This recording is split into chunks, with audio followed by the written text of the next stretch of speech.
besties, and welcome back to Crystal Guardian ASMR. So today, because I know you guys have been asking me for some more Final Fantasy content, ASMR content, and we are going to be doing a soft-spoken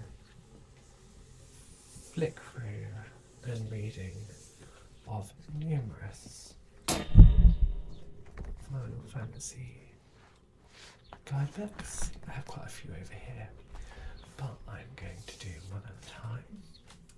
And as you might have guessed, my channel name is Crystal Guardian, and it is actually a little bit inspired by Final Fantasy and Pokemon, which is actually what we started doing on this channel, was more so Final Fantasy and Pokemon themed videos. So you kind of might have guessed Crystal Guardians was a Pokemon booster set, an old one, and I just like the ring to it. And actually we do a lot of crystal themes on here as well. So let's have a look through this beautiful, beautiful guidebook. I personally just love looking at the art in guidebooks. Basically, we're going to start off with Final Fantasy X. Final Fantasy X is most probably my favourite Final Fantasy game. I just love the world of Spira, and Yuna is also my favourite character. I just love the fact that she is a summoner and she has that designated job role as a character. I do quite like that aspect. Here's the sphere grid, which eventually can actually lead your character down any path. If we come across a interesting bit that will make sense in the video, we will go through it. So here's the actual sphere grid. As you can see, it's very convoluted, but this is the expert sphere grid and standard sphere grid. I think the expert sphere grid you can choose to begin with is just all the status effects. Aeons. I'm just going to read a little bit about the Aeons because they are a very important part of the game. During the course of the game, Yuna can control up to 8 Aeons, 3 of which cannot be found without going a little off the beaten track. And I know which ones they are. They are Anima, Mega Sisters, and Yojimbo. To say down there as well, but believe it or not, I just did that on top of my head because this is my favourite game, and I would consider myself a little bit of a geek when it comes to this game. So we have about our characters' overdrives. Tidus has like a meter that you must get the mark. Yuna has Grand Summon, which is where her summons will become, when she summons, they'll have the overdrive or the limit break, if you like. Waka has the roulette slots, a bit like Tifa in Final Fantasy VII. Orin has a combo that you've got to press. Lulu has a Fury, so you can kind of do different spells, can chain together. Kamari, he can learn opponents. And Riku, we have Mix, so she's like the alchemist. Riku is also one of my favourite characters. I love her design. So, here's what we want. Here's our characters, and I love this page. I just love this art. So, we will read Tidus and Yuna's slots. So, since mysterious power hulls Tidus, the young star of the Xanakin Apes Blitzball team, into the greatest adventure of his life, Sin transports him to a faraway land, and it seems there's no way back. Far from his home and all that he knows, Tidus develops feelings for the beautiful Yuna. To cover it all, his conflict with his father Jekt, who was a Star blitzball player before disappearing, flares up again. And Tidus is 17 and joins the group. Tidus is present from the beginning. Battle style. Tidus is a dexterous fighter, so he's good against fast enemies. Although he often misses flying opponents, he can fight underwater, maybe because his blitzball sort of background. Tidus possesses abilities which he can deploy during battle. For example, at the beginning of the adventure, he is the only character who can use flee ability to withdraw the entire party from battle. Tidus can use his overdrive techniques to inflict severe damage on his opponents. If you select the overdrive attack sword play, keep an eye on the display and try to stop the bar in the selected area using your X button. The quicker you succeed, the greater the damage inflicted. Practice makes perfect. By repeatedly executing successful drives, Tidus can learn new ones. And now we have my favourite character, which is Yuna. And Yuna's description is: Yuna, an apprentice summoner, is the daughter of Braska, the popular high summoner. He died 10 years ago while defeating the evil power of sin. The prayer in the Besaid temple transformed her into a fully fledged summoner, enabling her to summon Aeons. Yuna's goal is to find the final Aeon and take on sin, an ambition which requires her to travel the length and breadth of Spira. Joins the group in Besaid temple. Battle style. Yuna's one of the weakest characters when it comes to close combat. Yuna's forte is the use of white magic, a school of magic which uses numerous healing spells. She is also the only character who learns how to summon Aeons. These useful creatures fight battles on behalf of the group. The Grand Summon Overdrive enables Yuna to summon Aeons with full overdrive gauges, which is like a limit break. Once the Aeon has used his overdrive technique, his gauge drops back to its previous level. So yeah, Yuna is probably one of my favourite. No, she is my favourite. I'm just looking here, I can't believe Lulu is only 22, which is hilarious. She seems like the older one, but her design is also very cool. I used to like love Lulu when I was little. Oh, look at this beautiful eye. I think I like Lulu when I was an angsty teenager. She is very angsty. Wow, look at that. Oh, I just love the designs of the Aeons. I love Ixion, the horse summon. I think we're going to read what I might do actually. I think we should do separate videos on all the Final Fantasy guides. So we will do, because I didn't realise there'd be so much to look at, which is amazing, so we can do more videos on more guides. Veilfall.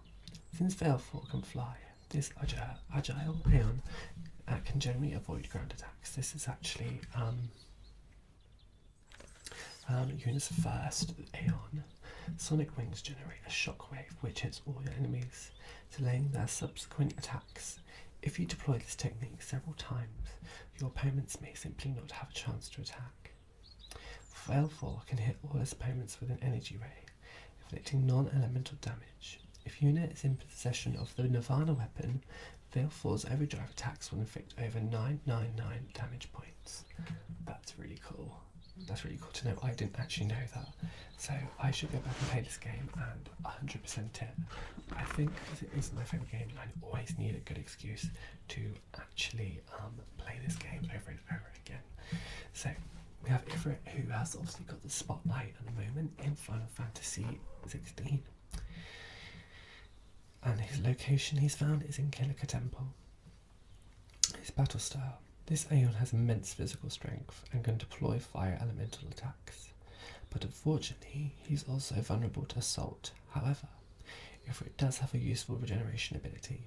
Fire attacks such as Fire, or Faraga will heal the creature. Meteor Strike is a non-elemental attack, the effect of which is directed against just one opponent. This attack can come in very handy, especially against distant enemies.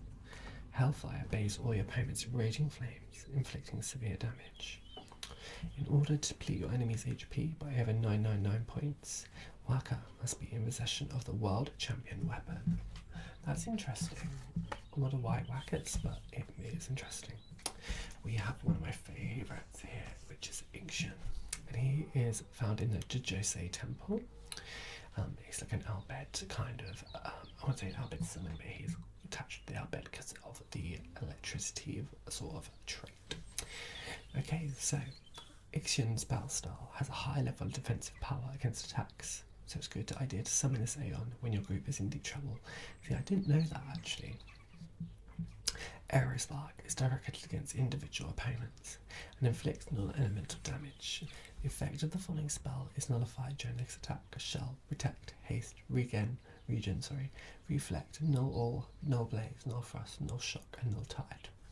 The Thor's Hammer Overdrive causes lightning elemental damage to all opponents. If Kamari is in possession of the Spirit Lance, Ixion will inflict over 9,999 HP damage with Thor's Hammer. That's interesting. I did not know that either. So definitely it's handy to have these guides, and you can sort of do bits and bobs that you would have known.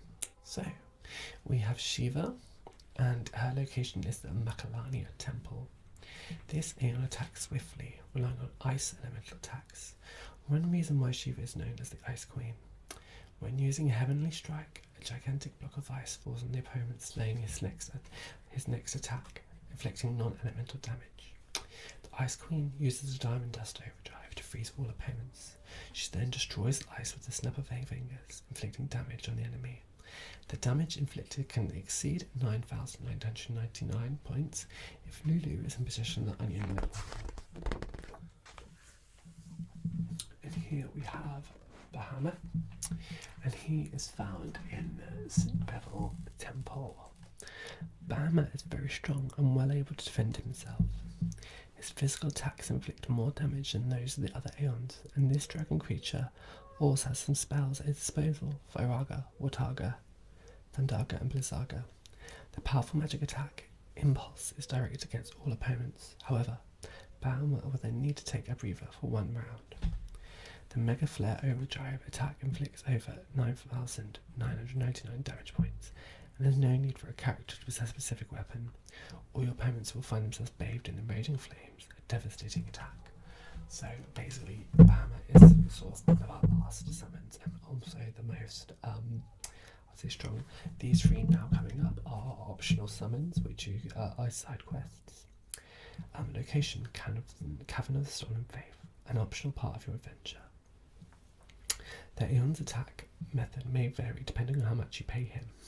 This is actually quite fun. Tiaguru, Kazuka, one opponent each. Wakazashi, one all opponents. And Zamanate, all opponents. As I mentioned above, the attack method used depends on how much cash you lay down in order to beat your enemies. By over 9,999 points, or must be in session in the Mazume weapon, which is an ode to Sephiroth's weapon. Now, one of my favourite designs of all time, Anima, is so dark but so cool. And this is found in Baj Temple. This Aeon's Pain and Oblivion attacks are very powerful, so it's a useful creature to have by your side in any situation. Pain is directed against one opponent and is highly likely to cause instant death. On the other hand, it entails a prolonged recovery time. The Oblivion Overdrive exposes all opponents to non-elemental damage. There's no need for the character to possess a specific weapon. This attack will still inflict over 9,999 damage points. Oblivion is one of the most powerful overdrive attacks. No weapon can enhance its devastating effect, which sounds super cool.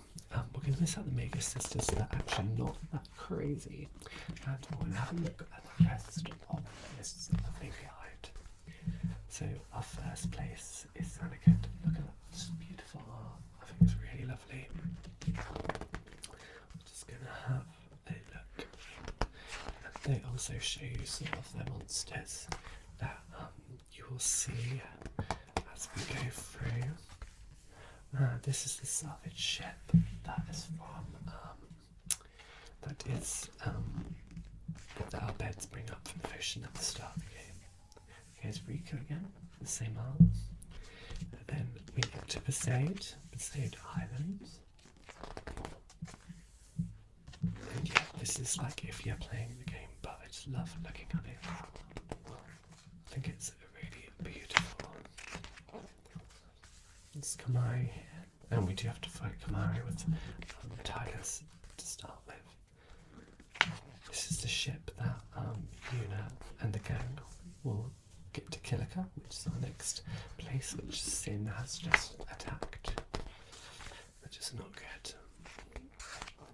And basically, in Final Fantasy X, the religion which is Yevon is kind of corrupt. Here's Ifrit, if you like, depends how you say it. And he is obviously the main character, or like a big thing in Final Fantasy 16. I feel like this is a very different design of Ifrit, but still alludes. This one in 16 still alludes to it. It's funny because every now and again they can be very same or very different how they portray each summon. So, Mushroom Rock, I love that place, it's so cool.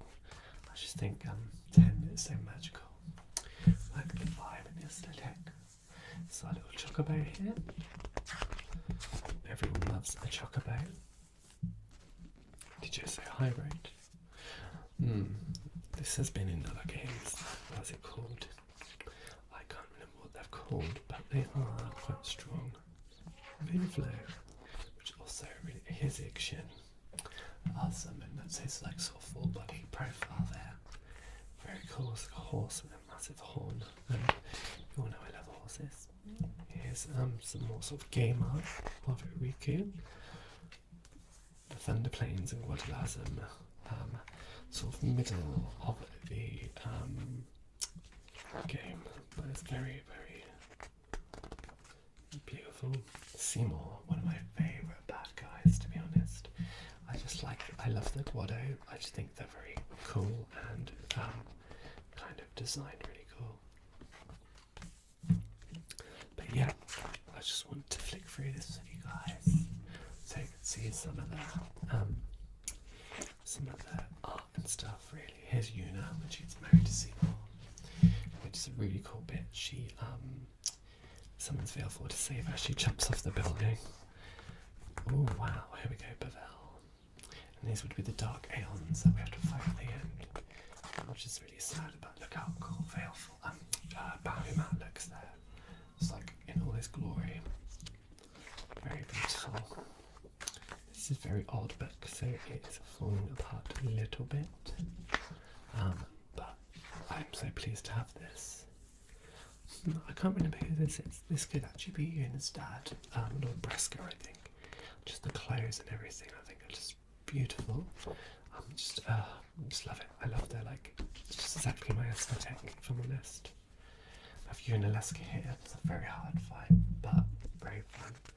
Another cool fight, but Yuna sort of got her namesake, basically. This is very cool. I think this is Bahamut's faith. So, in Final Fantasy X, the actual summons were people. I think they were people with, how to explain it, with a strong belief or dream about something. Here's all the equipment we can get for each character, which I think is very interesting, and I would definitely use that doing a playthrough.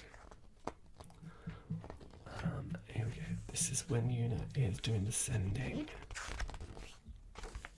and here we have our sort of monster bestiary, if you like. Some really iconic ones on here. We have the Ariam.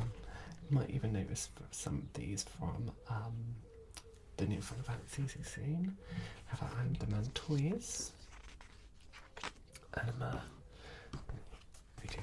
have our bombs. We have our Behemoth King, Basilisks, Curl, which is one of my favourite, the tigers.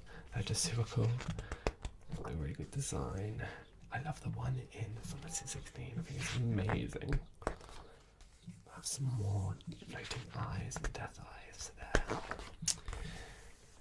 But yeah, Garuda. Garuda's so cool in 16 as well. If you guys are wondering what the noise is, it's cows. There's a Master Curl, one of my favourite, Marlborough. Yeah, I live on a farm, guys, so we had cows and milk. Any quickly. Here's Sin attacking Killer Kapoor. You can see the blitzball there, which is a really sad bit. This is Wacko and the blitzball team. Really cool art. This really holds up. I'll be honest, this is not a what would you say, sort of easy. It's not an easy game, but it's more. It's an old game. It's 2001, I think, 2002, which is nuts. This has some mini games and secrets there. We have our airship we get towards the end. And yeah, this would be good to go through next time I play Monster Arena. This is where we kind of fight different monsters, and they're sort of even more like stronger. We have a Carl Regina there. Yeah, they're even more kind of crazy, strong versions of the actual Shiva's faith there. More sort of crazy versions of the monsters.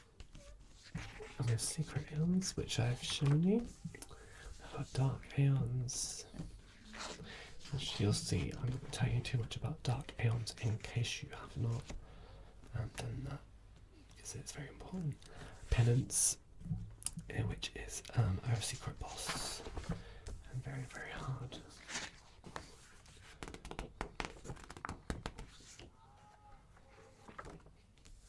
So, here we go, and just have a look on the back here, it's the contents of it. I'll just show you the front ones again. This is our Final Fantasy Complete Official Strategy Guide. Okay, and this is actually an authorised one. I have some fake ones, well not fake, but not authorised ones by Square Enix. Anyway, I think next time we will do one of my other favourite Final Fantasy games, underrated if you ask me, which is Final Fantasy 13 too. Okay, well I hope you enjoyed that little video, and all you Final Fantasy geeks like me out there, this is a little bit of content for you. And thank you very much for listening, and subscribe if you haven't, and like this video. Okay, I will see you very soon, and love you besties, bye.